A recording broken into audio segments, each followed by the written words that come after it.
नमस्कार दोस्तों, आपका एक बार फिर से स्वागत है आपके अपने YouTube चैनल ईटेक्स हेल्पलाइन पर। और आज हमारे नए टॉक शो की शुरुआत है। आज उसका पहला एपिसोड है। जैसा कि हमने पहले बताया था कि हम एक नया इंटरेक्टिव टॉक शो स्टार्ट करने वाले हैं, फॉलो योर ड्रीम्स।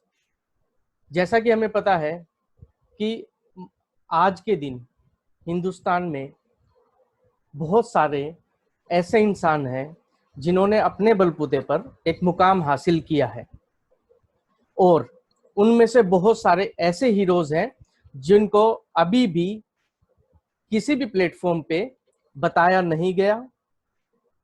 हमारे इस शो का हम इस शो के माध्यम से सिर्फ यही कोशिश करेंगे कि अपने इर्द गिर्द उन हीरोज को ढूंढे और उनकी अनसंग स्टोरीज आपके साथ शेयर करें, ताकि आप भी उन स्टोरीज से कुछ लेसन लें, कुछ उनका एक्सपीरियंस के साथ हमारा भी एक्सपीरियंस बढ़े, कुछ हमारी भी लर्निंग बढ़े। इसी कड़ी को शुरू करते हुए आज हमारे जो पहले मेहमान हैं वो सीए अभिषेक राजा हैं। सीए अभिषेक राजा जी के बारे में अगर मैं बताऊं तो सीए अभिषेक राजा जी निजामाबाद से आते हैं, प्रैक्टिसिंग चार्टर्ड अकाउंटेंट हैं, पिछले 15 साल से एज ए सीए प्रैक्टिस कर रहे हैं। ना सिर्फ वो अपनी प्रैक्टिस कर रहे हैं बल्कि साथ के साथ उन्होंने बहुत सारे सेमिनार्स किए हैं, बहुत सारे प्रोफेशनल्स की क्वेरीज सोल्व करते हैं अलग अलग मीडियम पर, सोशल मीडिया पर बहुत एक्टिव रहते हैं, बहुत सारे न्यूज चैनल्स के साथ as a panelist in the form of tax expert, economic expert and even on political debates also वो बहुत एक्टिव ही रहते हैं। साथ के साथ उन्होंने बहुत सारी बुक्स भी लिखी हैं और बहुत अच्छे अच्छे फेमस पब्लिशर्स के साथ लिखी हैं। तो आज हम डिस्कस करेंगे श्री अभिषेक राजा जी के साथ कि किस तरीके से वो अपने व्यस्त समय में ये सारे के सारे काम सक्सेसफुली कर पाते हैं। अभिषेक जी, सबसे पहले तो आपका बहुत बहुत धन्यवाद, आपने अपने कीमती समय से हमारे लिए टाइम निकाला। मुझे लग रहा है ये शायद आपका इस तरीके का पहला इंटरेक्शन होगा जहां पे आप खुल के अपनी लाइफ के बारे में बात करेंगे। जी। तो मैं सिंस आप एक इकोनॉमिस्ट भी हैं, न्यूज पैनलिस्ट भी हैं, तो सबसे पहले मैं आपके जीवन पर आने से पहले सबसे पहले आपसे 2 शब्द चाहूंगा कि जो ये कोविड-19 का पैकेज अनाउंस किया है गवर्नमेंट ने 20 लाख करोड़ का, इसके ऊपर आपका क्या कहना है? देखिए, इस पैकेज से 2-3 बातें बड़ी साफ है। एक तो पूरा पैकेज अभी सामने आया नहीं है, बिकॉज एक सेक्टर का भी उन्होंने दिया है, बाकी 2 सेक्टर का वो या 3 सेक्टर का वो धीरे धीरे करके बताएंगे। सो पहले तो 20 लाख करोड़ की पूरी डिटेल्स आएंगी, then we would be able to comment कि भाई क्या पैकेज है, कैसे है। बट व्हाट आई अंडरस्टूड कि जैसे रेवेन्यूज गवर्नमेंट के कम हो गए, सो उनके पास बहुत ज्यादा ऑप्शन था नहीं डिटेल में, बहुत ज्यादा कुछ करने का ऑप्शन था नहीं। Plus Indian economy was already in slow down, तो पिछले 1 साल से हम यही सुन रहे थे स्लो डाउन है, स्लो डाउन है। The only thing which differentiate this government with other government is कि जब मान लीजिए 20 लाख करोड़ का पैकेज की कोई और गवर्नमेंट देती, तो एक दिन वो 20 लाख करोड़ का पूरा डिस्ट्रीब्यूशन समझा देते, and it would be easier for economists also, for business also, for corporates also कि किस सेक्टर को क्या मिल रहा है। लास्ट ईयर भी जब स्लो डाउन हुआ तो they didn't came with a comprehensive package, they targeted each and every sector and try to do things. आपको याद हो लास्ट ईयर अगस्त से जुलाई में जब बजट आया था, तो अगस्त से हर हफ्ते our finance minister was telling कि केम विद सम न्यूज कि भाई इस सेक्टर के लिए हम ये दे रहे हैं, उस सेक्टर के लिए दे रहे हैं। किसी सेक्टर को नहीं भी दिया, जैसे ऑटो सेक्टर को उन्होंने कुछ नहीं दिया था। So they should have come with a total package on day 1। Plus reserve उनकी इनकम्स कम हो गई हैं, plus I am worried about certain things which they included in the package. जैसे उन्होंने कहा कि आपका जो रुका हुआ इनकम टैक्स रिफंड है, we are refunding it. And this is part of package. No no, this could not be a part of package, क्योंकि जो मेरा रिफंड ड्यू है, लीगली ड्यू है, जो मुझे मिल जाना चाहिए था, अगर आप मुझे लेट दे रहे हैं तो how can this be part of the package? ये तो पैकेज का हिस्सा नहीं हो सकता। सो तो कहीं देयर ना आर कहीं सर्टेन। मैं जी, सॉरी आपको इंटरप्ट कर रहा हूँ, कहीं ना नहीं कहीं नहीं तो नहीं। फिर ये 20 लाख करोड़ की जो फिगर है, क्योंकि इसमें एक चीज और क्लियर हुई, जो पैकेज ऑलरेडी अनाउंस किए हैं उनको भी इसमें कवर कर लिया गया है, और जैसे आपने रिफंड का एग्जांपल दिया वो भी इसमें कवर कर लिया गया है। तो कहीं ना कहीं ये फिगर मेरे को लग रहा है आने वाली जो फिगर है, क्योंकि जो जा चुकी है उसमें 5 लाख करोड़ और 1,70,000 करोड़ ऑलरेडी जा चुका है, तो कहीं ना कहीं 12-13 लाख करोड़ के आसपास का अमाउंट है जो फ्यूचर में आने वाला है। नहीं, एक और चीज इन्होंने क्या करा है कि आपका टीडीएस एनटीसीएस के रेट रिड्यूस करें बाय 25%। तो ये तो टीडीएस के रेट रिड्यूस हुए हैं, इससे टैक्सेशन पर तो कोई फर्क पड़ा नहीं। राइट तो this can't be part of the package.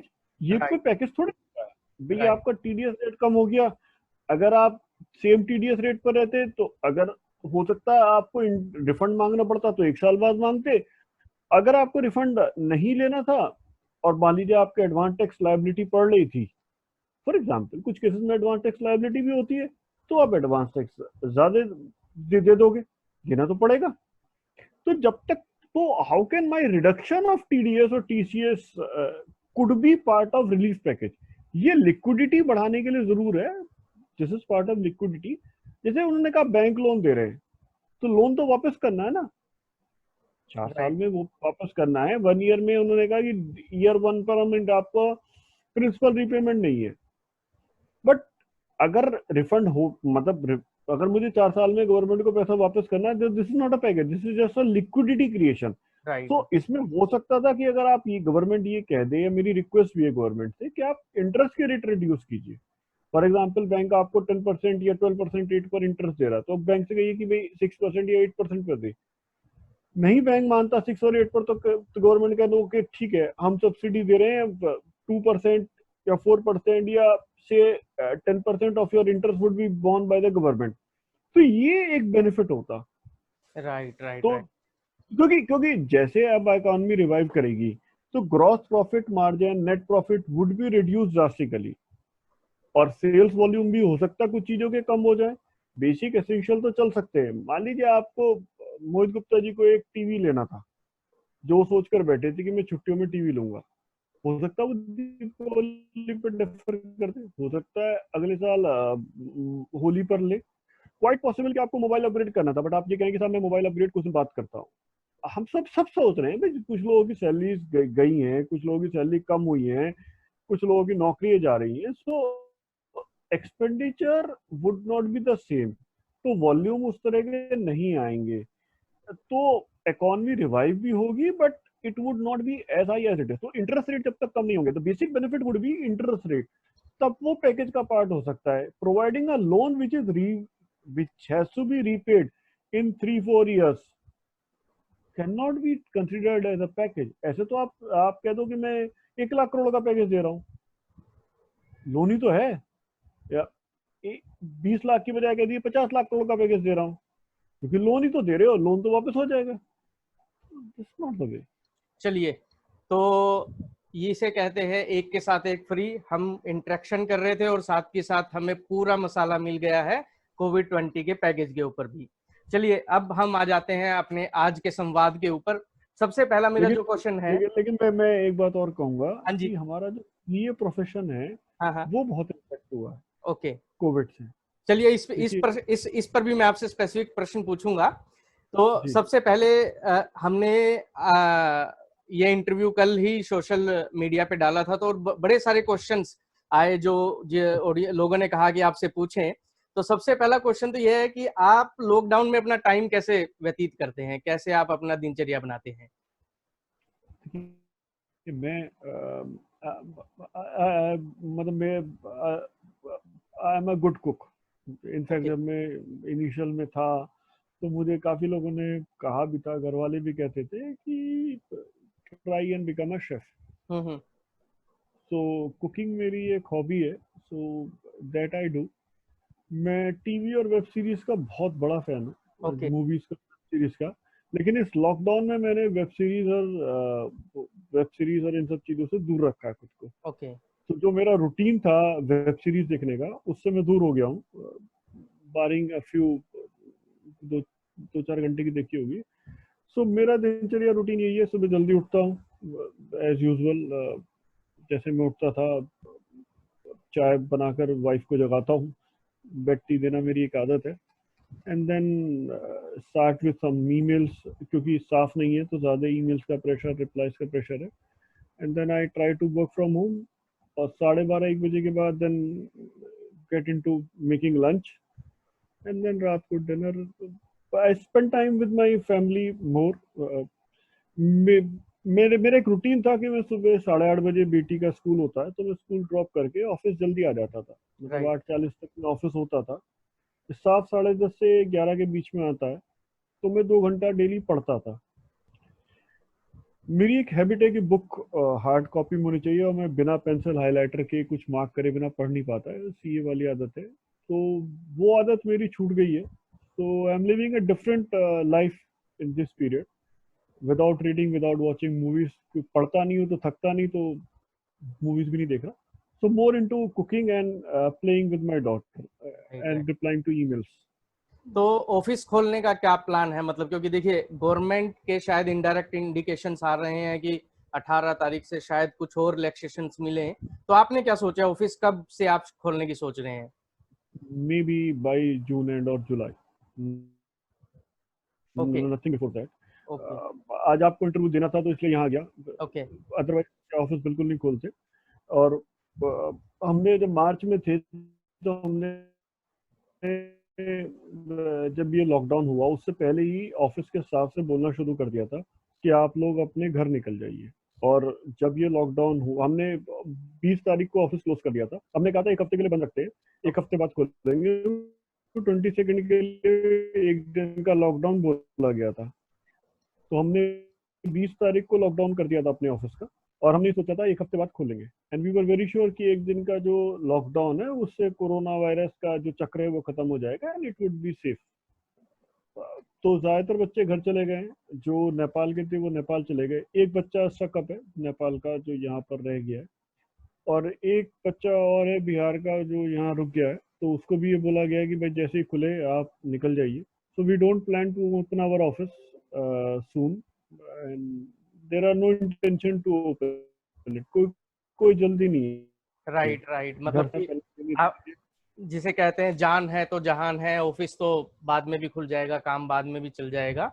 एक एक एक जो प्रश्न आया है आपके लिए वो थोड़ा सा मेरे को सुनने में थोड़ा अजीब लगा, लेकिन मैं पूछना चाहूंगा, क्योंकि बहुत सारे ऐसे फ्लोर्स हैं जो आपके वीडियोस देखते हैं, आपको एज न्यूज पे भी देखते हैं, एज ए पैनलिस्ट देखते हैं, उनका ये मानना है कि आप बड़े पोलाइट टाइप के इंसान दिखते हैं, बट आप ऑफिस में कैसे हैं? आप अग्रेसिव हैं अपने काम के लिए, अपने स्टाफ के प्रति आप अग्रेसिव हैं, या ऐसे ही पोलाइट हैं जैसे आप टीवी पर दिखते हैं, वीडियोस में, लेक्चर्स में दिखते हैं? जैसे मैं दिखता हूँ मैं वैसा ही हूँ। I live in a democratic world, and my cabin is open for everyone. Even the first year article can directly come to meet me and ask anything. और जो मेरे नॉट हर्षी का है कि मुझे टाइम का कोई, मैं मेरे इंटरेक्शन डेली का होता भी नहीं कि मैं उनसे पूछूं कि क्या काम डेली कर रहे हैं। We go with time boxing technique, या काम असाइन कर दिया, and we go with the flexi hours, कि आर्टिकल है या पेड है वो अपने हिसाब से टाइमली आ जाए और अपने हिसाब से काम करके चला जाए। हमारी जिम्मेदारी सिर्फ आपको काम असाइन करने की है, उस पर क्या टाइम लगेगा, कैसे लगेगा, that you have to manage. Normally मेरी एक रिक्वेस्ट भी होती है कि 6-6:15 सब लोग चले जाएं, और हम कोचिंग्स के लिए किसी को मना नहीं करते, और छुट्टियों के लिए भी हमारी तरफ से कोई बहुत बड़ी सिरदर्दी नहीं होती। तो इनफेक्ट कई बार होता ही है कि बच्चा 3-4 अटेम्प्ट से फेल हो रहा है तो हम ही उससे कहते हैं बहुत छुट्टी ले लो। So I live that type of life. मेरे यहाँ प्रेशर नहीं है काम का। पिछले क्वेश्चन में मैंने कहा मैं प्रेशर लेता नहीं काम का, नहीं नहीं, इंटरेस्ट पेनल्टी देनी है दे दीजिए। बहुत बहुत बहुत अच्छा है। और अब आप एक स्टेटमेंट जो स्टार्टिंग में बोल रहे थे, अब मैं उसी प्रश्न पे आऊंगा कि अब इस लॉकडाउन के बाद किस तरीके से चार्टर्ड अकाउंटेंट, स्पेसिफिकली जो स्मॉल एंड मीडियम प्रैक्टिशनर्स हैं, वो उनका किस तरीके से उनको प्रैक्टिसिंग का अपना स्टाइल चेंज करना पड़ेगा, ताकि वो फ्यूचर में इस तरीके की डिसास्टर मैनेजमेंट के लिए अपने आप को तैयार रखें, या किस तरीके से ई एनवायरनमेंट को, क्लाउड को किस तरीके से यूज कर सकते हैं, किस तरीके से वो प्रैक्टिस सिनेरियो अपना चेंज कर सकते हैं? मैं अब इस पे आपके कमेंट्स चाहूंगा कि वो किस तरीके से अब प्रैक्टिसिंग का सिनेरियो चेंज होना चाहिए। देखिए 2-3 साल से मैं पढ़ रहा था और बार बार इंस्टीट्यूट के जर्नल में भी, मेन जर्नल में आता था क्लाउड पर जाने के बारे में। और ये इंसिडेंट हो गया, COVID is a black swan event हो गया, किसी को आइडिया नहीं था and we were not ready to move to cloud, या हम वो जो सिस्टम चल रहा था उस पर ठीक थे, खुश थे, समझ में नहीं आ रहा था। Most of our software are not such कि वो क्लाउड पर जा सके, या हमने भी कोशिश नहीं करी। जैसे हमारा टैली है तो वो, या एक और हमारे यहाँ प्रॉब्लम ये होती है, सीए इसलिए ज्यादा इम्पेक्टेड है कि हमारे यहाँ जो डॉक्यूमेंट्स है दे आर लीगल डॉक्यूमेंट, उनकी वैलिडिटी बहुत ज्यादा है and we have to maintain legal. और जब मान लीजिए कोई रिप्लाई करना है तो लीगल डॉक्यूमेंट चाहिए। जैसे मेरी भी आदत है पढ़ने की, तो मैंने एक दिन सोशल मीडिया पे लिख दिया कि यार मैं बहुत परेशान हूँ, इससे अच्छा ऑफिस में बंद हो जाता। तो कुछ लोगों ने गलत कमेंट करे, कुछ ने समझा कि हाँ बुक्स की वजह से कह रहा है। तो काफी लोगों के कमेंट से रिप्लाई में आया कि बॉस अब जमाना ई बुक का है, तो नहीं कि आप ई बुक पढ़िए। तो मैं थोड़ा सा उनकी बात को समझा, तो मैंने क्या करा, एक छोटी सी किताब में लिखने की सोच रहा था, तो मैंने वो ई बुक की शेप में पब्लिश कर दी अमेजोन पर। तो necessity is the mother of invention. हम चार्टर्ड अकाउंटेंट्स को, एक तो 100% पेपरलेस तो हम कभी हो नहीं सकते। कोई अगर ये सोचता है कि हम 100% पेपरलेस हो जाएंगे तो that's not possible, but we have to move through less paper and we have to move towards cloud. कि हमें मे बी सर्वर ऑफिस में है, या तो सर्वर ही ऑनलाइन चला जाए, लैपटॉप कॉपीज अरेंज हो जाएं, whatever could be the best thing, तो वो करना पड़ेगा, it has to be done. And जो हम जब गूगल डॉक्स वगैरह या ये ऑनलाइन शेयरिंग से एक्सेल फाइल्स में काम कर सकते हैं या वर्ड को एडिट कर सकते हैं, that we have to do it. तो वो एक ध्यान रखने वाली चीज है कि हमें इम्प्रूवमेंट तो लाना पड़ेगा। And these kind of situation forces us की to think out of the box, क्योंकि ये चैलेंज अभी हमारे टाइम पर आ गया, अगले 50 साल, 100 साल, 200 साल ये चैलेंज दोबारा थोड़ी आएगा। तो जो क्लाउड्स पर डिस्कशन चल रहा था, maybe many people would be thinking of moving from Tally to से क्विक बुक्स और जो या मार्ग और बिजी जो भी अवेलेबल है, टैली वुड बी रिस्पॉन्डिंग, या जो हमारे सॉफ्टवेयर थे, किडॉक है, जीनियस है, कंप्यूटेक्स है, तो वो किस तरह हम लेकर आएंगे। प्लस अब एक चीज और कि कुछ कम लोगों के साथ काम करना पड़ेगा या घर से काम करना पड़ेगा। वर्क फ्रॉम होम एक रूटीन बन सकता है अगर कोविड कंट्रोल नहीं हुआ। आप 100% स्टाफ को तो बुला नहीं पाओगे। और ऑडिट्स में भी जैसे हम फिजिकली विजिट करते थे, तो maybe physical visit reduce हो जाए। We have to try to audit through computer, यहीं बैठे बैठे उसके सिस्टम में लॉग इन करें, वहां से रिपोर्ट जनरेट करें, एक्सेप्शनल रिपोर्ट जनरेट करें। So this could be a thing. मैं ज्यादा ऑडिट में नहीं हूँ तो मुझे ज्यादा आइडिया नहीं है कि वो किस तरह होगा, but a small and medium practitioner would also move towards audit through computers. तो कहीं ना कहीं ऐसा लग रहा है कि अगर तकनीक का इस्तेमाल नहीं किया तो शायद वो प्रैक्टिशनर थोड़ा पीछे रह जाए या कहीं ना कहीं कोविड के सामने आ जाए। मेरा अगला प्रश्न आपको थोड़ा सा अपने समय में पीछे लेके जाएगा, क्योंकि एक क्वेश्चन आया है, वो ये पूछना चाहते हैं कि आपने कब रियलाइज किया कि चार्टर्ड अकाउंटेंट बनना है, और क्यों रियलाइज किया कि सिर्फ चार्टर्ड अकाउंटेंट ही बनना है? मैं chartered accountant was my third option. Okay. My first choice was becoming a chess player. Okay. तो जब मैंने 12th की तो उसके बाद मेरे ग्रेजुएशन में नंबर्स बहुत कम आए। I kept on playing chess. मेरे नॉर्मली बैग में चेस पड़ी होती थी, जहाँ भी कोई दिखता था चेस प्लेयर में उसके साथ बैठ जाता था। And I travelled a lot, पूरा उत्तर प्रदेश घूमा हूँ, दिल्ली भी आया एक दो बार चेस खेलने। टूर्नामेंट्स बहुत खेले, but I was not a very good chess player. Today also I'm not a very good chess player. I was passionate, I wanted to play for India, तो वो नहीं हुआ। और मेरी फैमिली ने मुझसे कहा था कि आप एक टूर्नामेंट जीत जाओ तो हम आपको चेस परस्यू करने देंगे। तो मैं सिर्फ एक टूर्नामेंट में रनर अप बना, that was state level tournament, private tournament था तो रिकॉर्डिंग नहीं है उसकी। तो second was civil service exam, जिसका पेपर देकर मुझे पता चला कि मेरे से जीवन में नहीं होगा। वो एक पेपर देकर यूपीएससी का मैंने ड्रॉप कर दिया। And third was chartered accountancy. Family ने कहा इसको परस्यू कर, अब तुम्हारे पास चॉइस नहीं है। I did my grades in 1998। Okay. एक साल मेरी फैमिली ने दिया था मेरे को चेस में कुछ करने के लिए, and for 1 year I was not able to do anything in meaningful in chess. तो 1999 में फिर फैमिली की बात मानी and then I came to do CA. मेरे को सीए में मुझे किसी ने बताया था, मैं डर गया था एक्चुअली। एक और रीजन भी ये था कि मैं डरता था सीए से, क्योंकि पहले शायद आप तो यंग हैं, पहले ना बुक्स नहीं आती थी मोटी, तो मॉड्यूल्स आते थे पतले पतले, 20 मॉड्यूल्स 12 मॉड्यूल्स।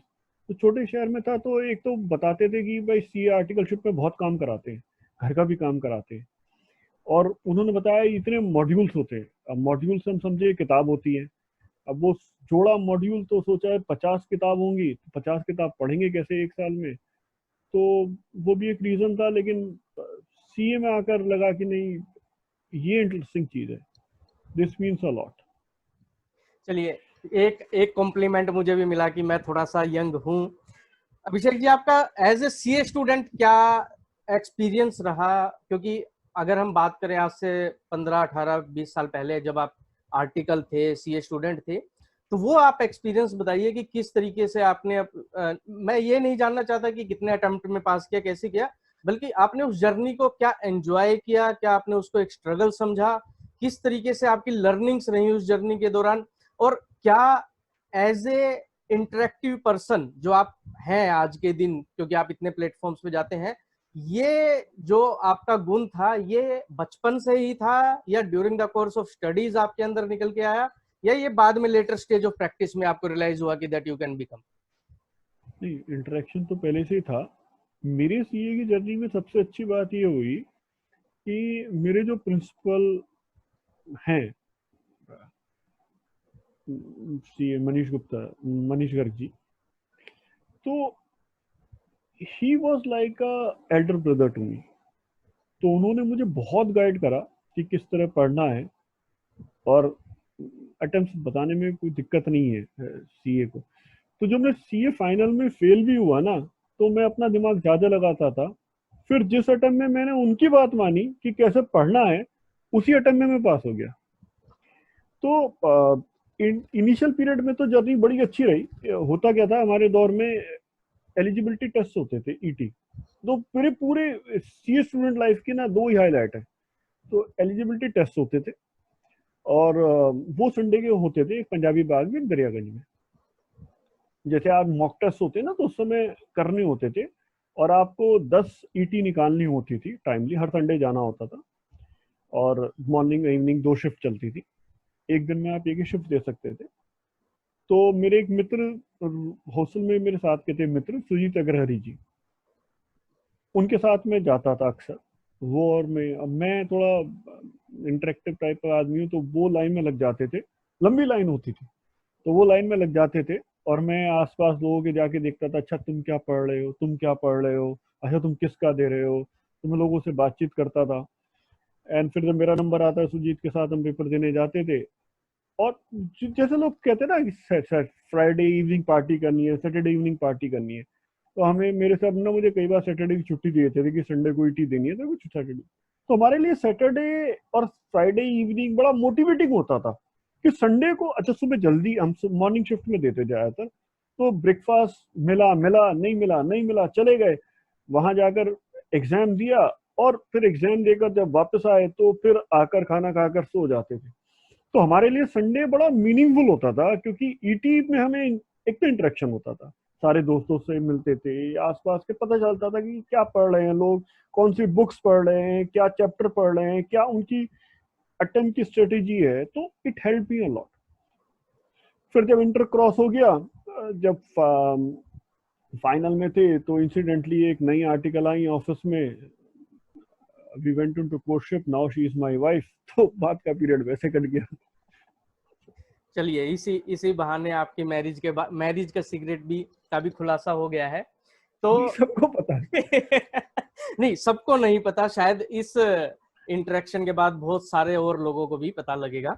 चलिए, मेरा जो अगला प्रश्न है वो ये है कि मैंने एक क्वेश्चन आपसे इन बिटवीन पूछा था कि आपकी इंटरेक्टिव जो प्रतिभा है वो उसका आपको कब पता लगा, तो वो आपने बताया बचपन से है।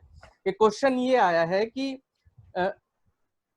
एक होता है इंटरेक्शन करना 1-to-1 या 4 लोगों से बात करना, एक होता है स्टेज फियर कि पोडियम पे चढ़ के बोलना।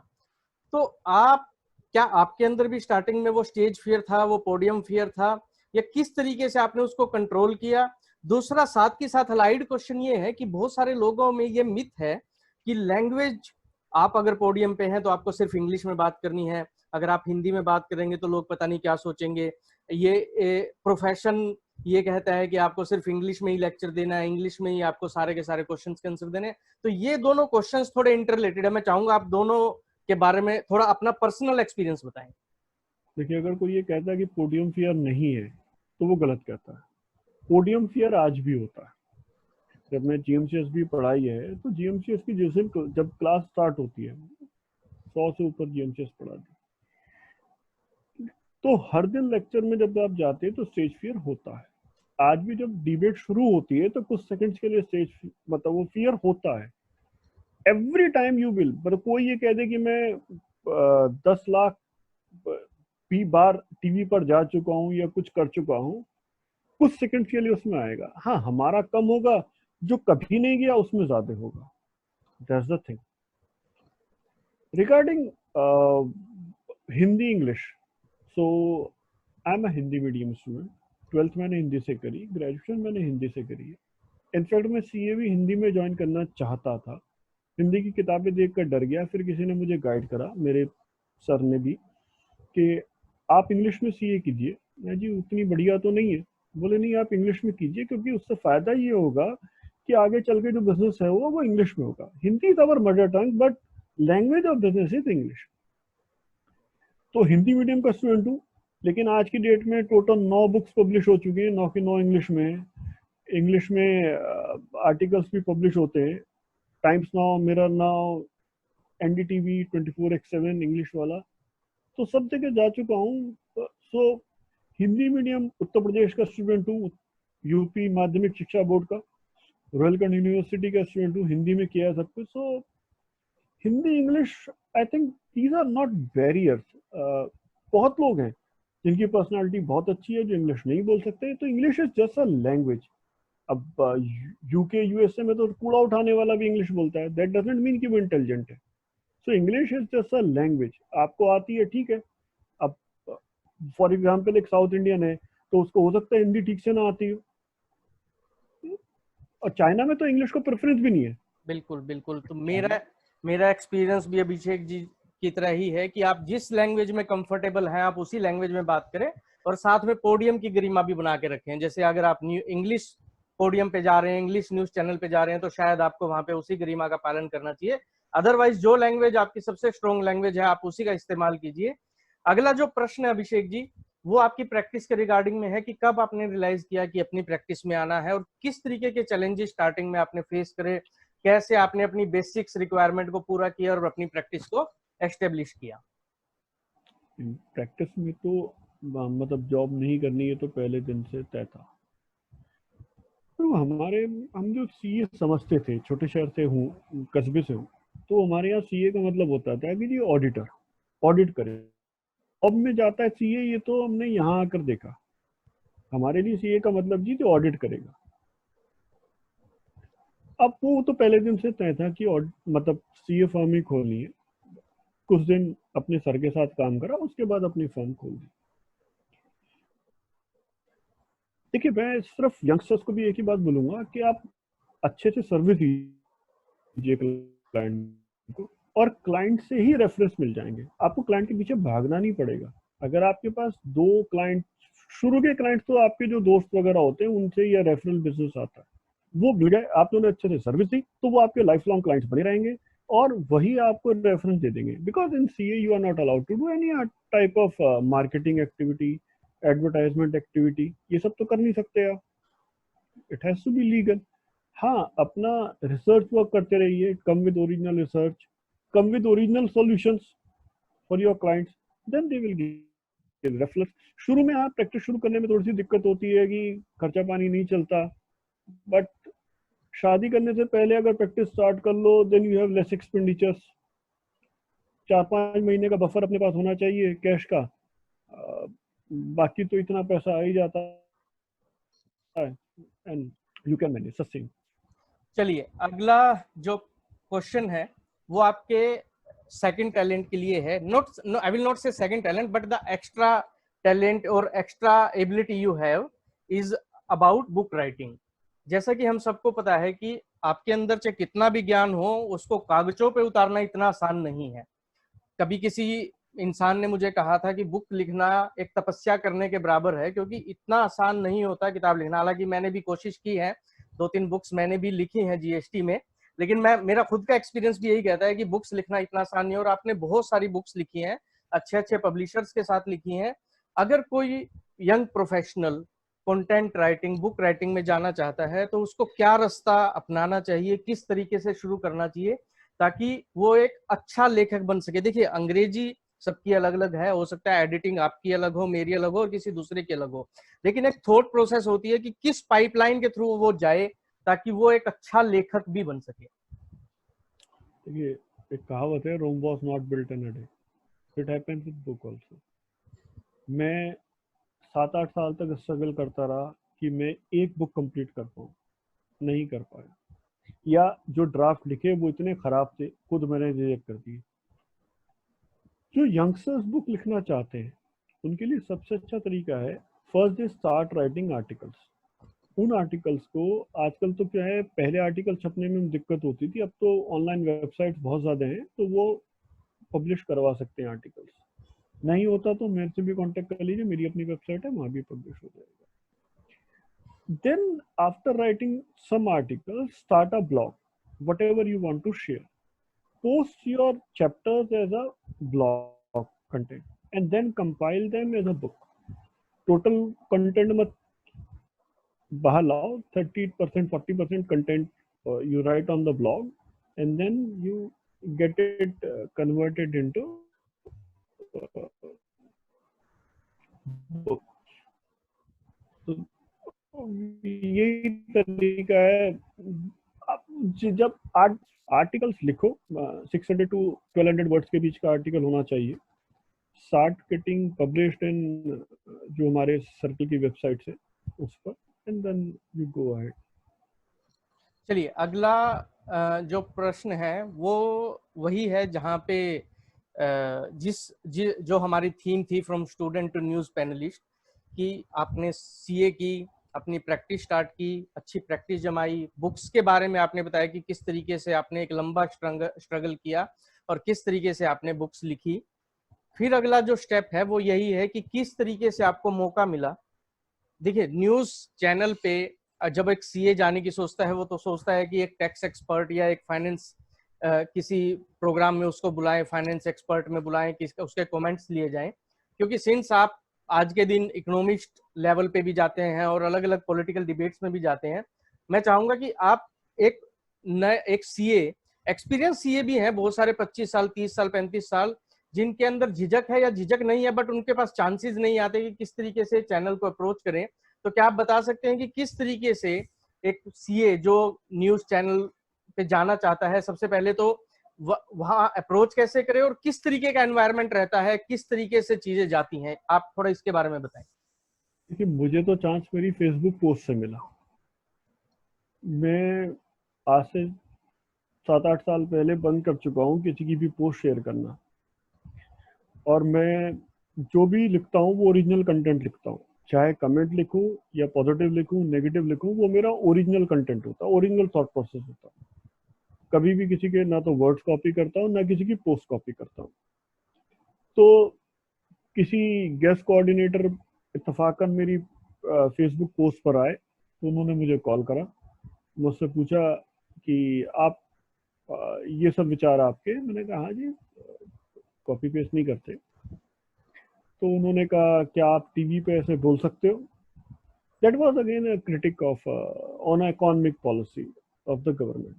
मैंने कहा हाँ बोल देंगे, क्या दिक्कत है। देन ही बोला कभी टीवी फेस करा? मैंने कहा हाँ, एक दो इंटरव्यू दिए हैं। जब जीएसटी आ रहा था तब एक दो इंटरव्यू दिए। बोले जरा क्लिक, बोले कुछ है तो बताओ। मैंने लिंक दे दिया, उन्होंने देखा, बोले यस ठीक है आप आ सकते हो। तो उन्होंने मुझे इनवाइट करा। Then I started going.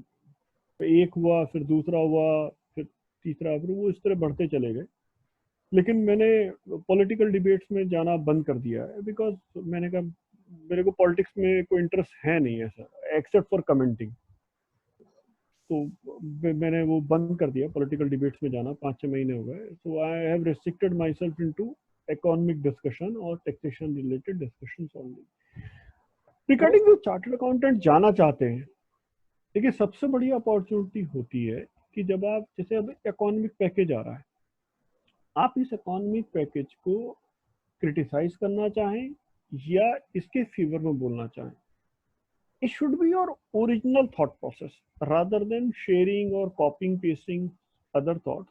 और जैसे जैसे आप लिखते चले जाएंगे, तो जब ग्रेजुअली जब आप ऊपर आ जाते हैं कंटेंट में, तो कहीं ना कहीं से खुद से कॉल आ जाएगी। अदरवाइज अगर किसी की इच्छा है भी हाल फिलहाल में कि भाई उसको टीवी चैनल पे जाना है, then he can contact me, I can give reference. तो वो कोई इशू नहीं है, और बहुत लोगों को मैंने रेफरेंस दिया भी है और उनको टीवी चैनल पे साथ में ले गया हूँ, तो वो कोई इशू नहीं होता।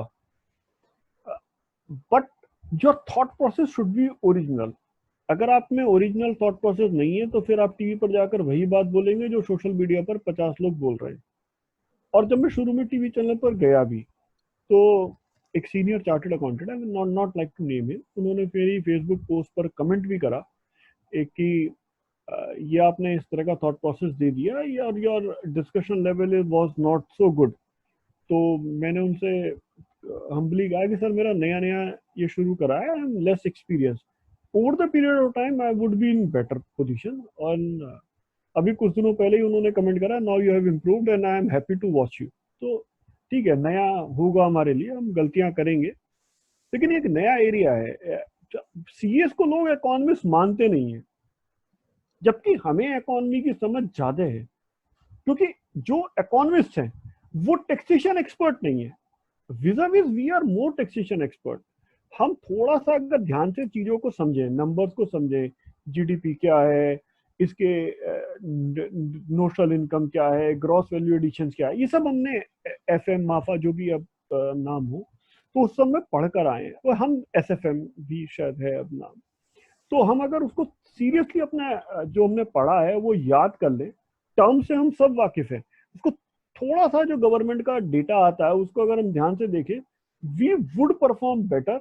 और जैसे जैसे वकीलों के साथ हुआ ना, कि जैसे वो इनडायरेक्ट टैक्सेस का काम लिए बैठे थे, वैट का लिए बैठे थे, जीएसटी में हम लीड कर रहे हैं, ऐसे ही जिस दिन चार्टर्ड अकाउंटेंट फेटर्निटी कोशिश करेगी, क्योंकि हमने 10 साल में जीएमसीएस के थ्रू या 15 साल में बहुत ट्रेन कर दिए बच्चे, और वो बहुत अच्छा बोलते हैं। अगर वो आने लगे टीवी पर, तो आप कुछ समय बाद देखना, आफ्टर 4-5 ईयर्स, कि आपको टीवी डिबेट में मिलेगा कि सब जगह चार्टर्ड अकाउंटेंट्स ही बैठे। चलिए, कहीं ना कहीं मुझे लग रहा है इस एक्सपीरियंस से लोगों को मदद मिलेगी। और बात फिर वही आती है कि ओरिजिनलिटी होनी चाहिए आपकी थॉट प्रोसेस में, आपके कंटेंट में, तभी लोग आपको अप्रिशिएट करेंगे। अभिषेक जी, आप ये बताइए, आप एज ए स्टूडेंट भी रहे, एज ए प्रैक्टिस, स्टार्टिंग में प्रैक्टिस भी की, आज भी प्रैक्टिस कर रहे हैं, बुक्स भी लिखी हैं, बहुत सारे लोग आपको इंस्पिरेशन मानते हैं, लेकिन आपकी इंस्पिरेशन कौन है प्रोफेशन में और कौन है प्रोफेशन से बाहर? देखिए, मैं I was blessed to work with doctor Girish Ojha ji and doctor Ravi Gupta ji. और इन दोनों का ये आशीर्वाद है कि मैं किताब लिख पाया। तो पहली इंस्पिरेशन तो ये, और दो और हैं, एक सी अमरजीत चोपड़ा जी और प्रोफेसर दीपक गुप्ता जी। प्रोफेसर दीपक गुप्ता जी को मैं अपना आदर्श मानता हूँ जीएसटी में। चाहता हूँ कि मैं उनके जैसा या उनकी छवि बन जाए, कि उतना सीख पाऊँ। इन सब के अलावा जो मेरे गुरु हैं वो तो मेरे प्रिंसिपल मनीष गर्ग जी हैं। उनके बिना तो मैं सोच भी नहीं सकता कि मैं कुछ कर पाऊंगा जीवन में। ये तो हुई फेटर्निटी की बात। फेटर्निटी के बाहर मैं कुछ लोगों से बड़ा इंस्पायर्ड हूँ। एक तो गैरी कास्परोव, चेस प्लेयर हैं, वर्ल्ड चैंपियन रह चुके हैं, एंड सचिन तेंदुलकर। और फिल्मों का शौक है तो सुपर हीरो सारे मुझे इंस्पायर करते हैं। बचपन में कॉमिक्स बहुत पढ़ता था। सुपर कमांडो ध्रुव मुझे बहुत पसंद है, और उसका बाइक चलाना मुझे बहुत ज्यादा पसंद है। वो अपने कॉमिक्स में पतली सी तार पे भी बाइक चला लेता था। उतना पतला तो नहीं चला पाते लेकिन बाइक चलाने का क्रेज उससे ही आया है। तो मतलब तेरा मैनी मैनी बट, लेकिन मुझे मेरे कई कई मेरे एक आर्टिकल है अब, मतलब तो सी हो गए, अर्पित पोरवाल।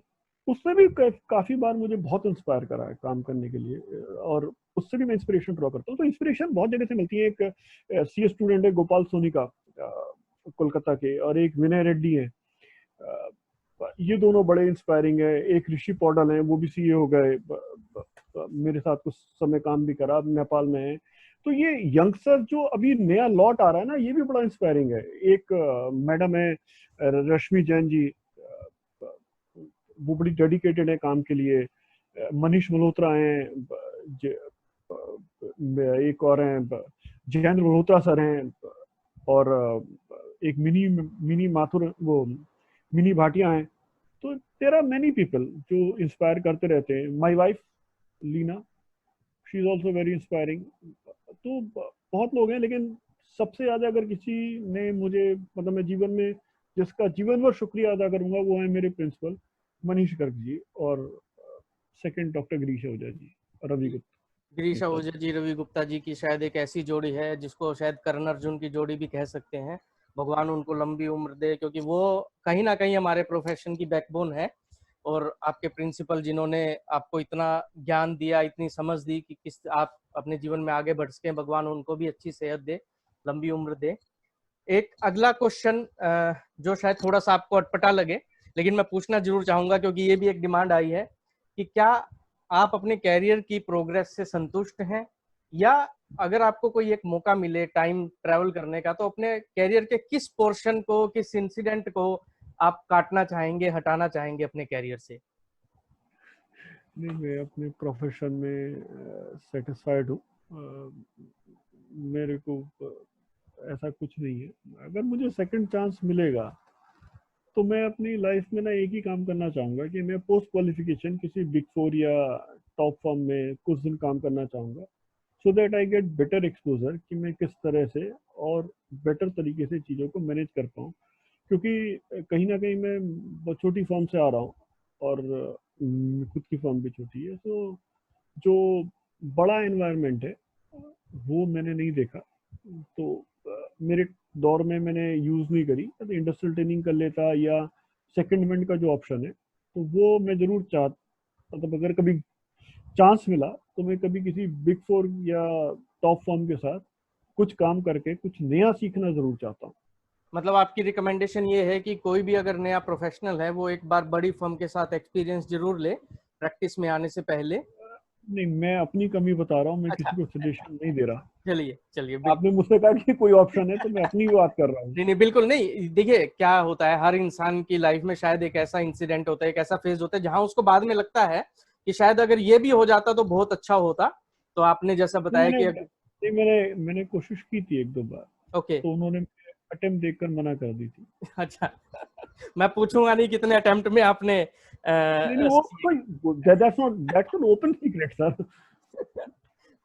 तो आपकी वाइफ भी प्रैक्टिसिंग सीए है? नहीं नहीं नहीं नहीं, अच्छा, she is in job. She is she in is job. In job. She is in job, okay. आप निजामाबाद से आते हैं।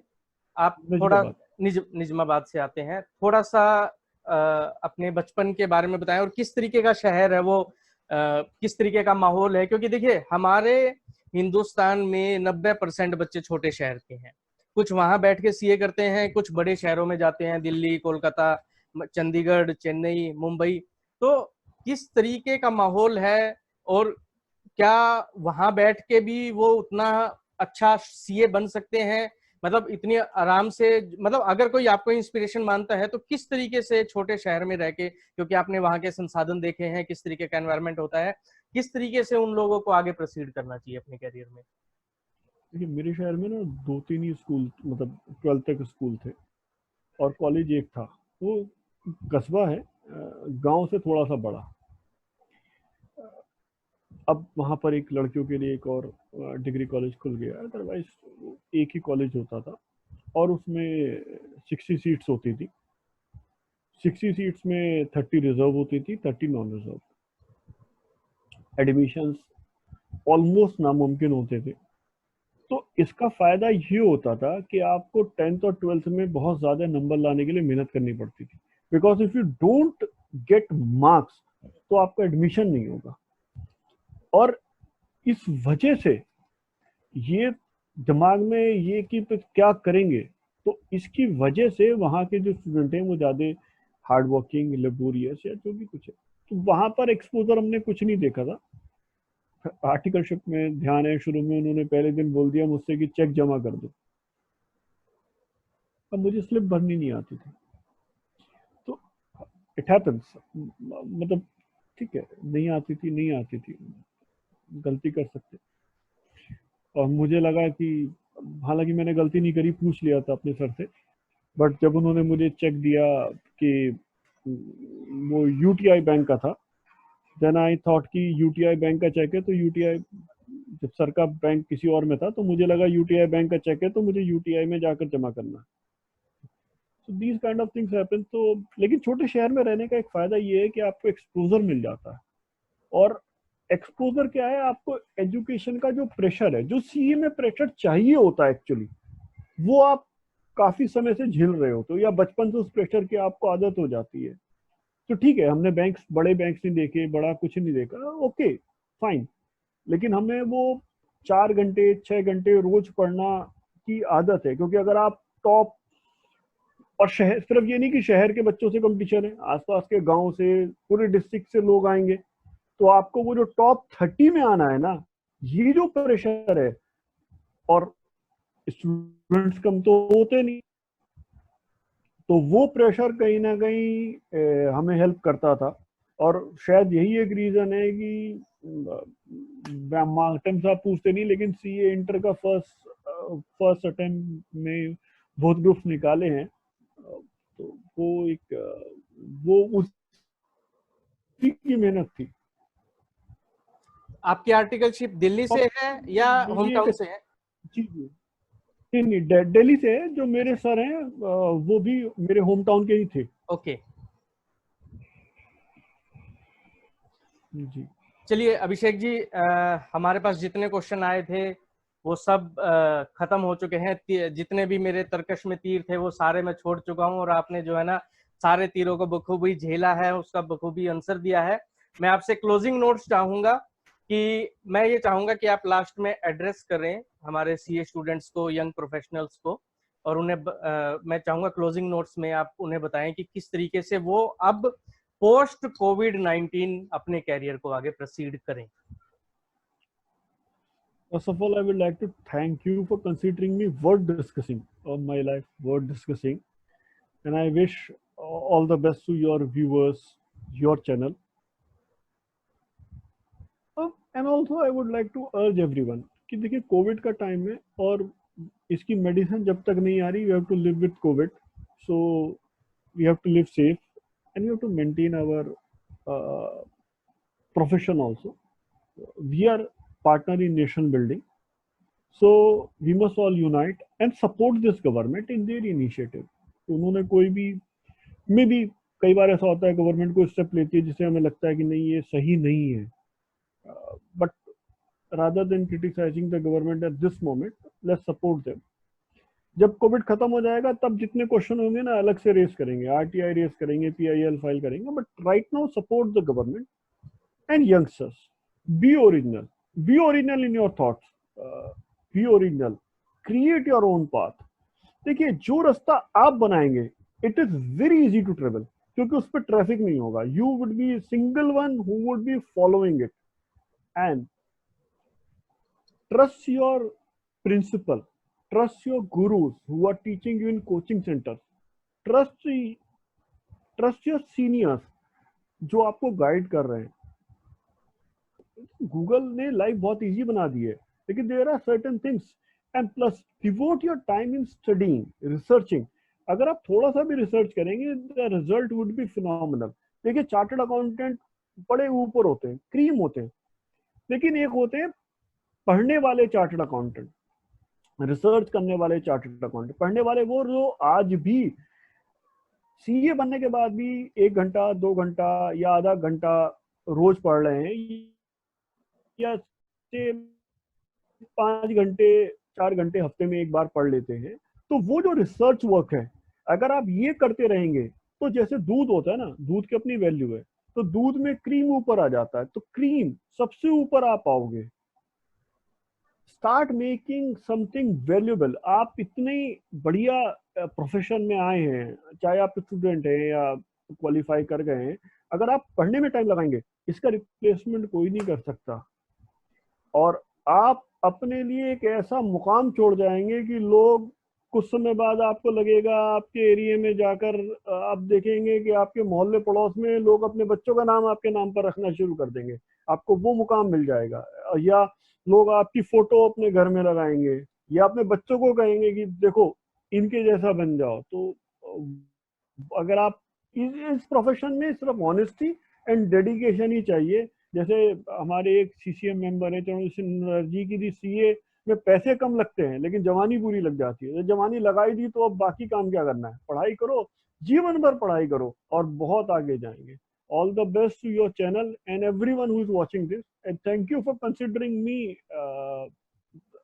for discussing my life. Thank you, Mohit. Thank you Abhishek ji. तो ये थे सी अभिषेक राजा। हमने आज डिस्कस किया उनके जीवन के बारे में, बचपन के बारे में, होम टाउन के बारे में, उनके एज ए स्टूडेंट कैरियर के बारे में, हिडन टैलेंट्स, चेस कैसे उनका पहला शौक था, पहला कैरियर ऑप्शन था, प्रैक्टिस कैसे स्टार्ट की, कैसे ऑथर बने, उनका स्ट्रगल, कैसे न्यूज पैनलिस्ट बने, किस तरीके से ओरिजिनल थॉट्स रखते हैं, इकोनॉमी के बारे में उनके क्या विचार, वो हमने स्टार्टिंग में देखे। तो ये था हमारा first episode follow your dreams. जल्द ही हाजिर होंगे सेकंड एपिसोड के साथ, किसी नए पार्टिसिपेंट के साथ।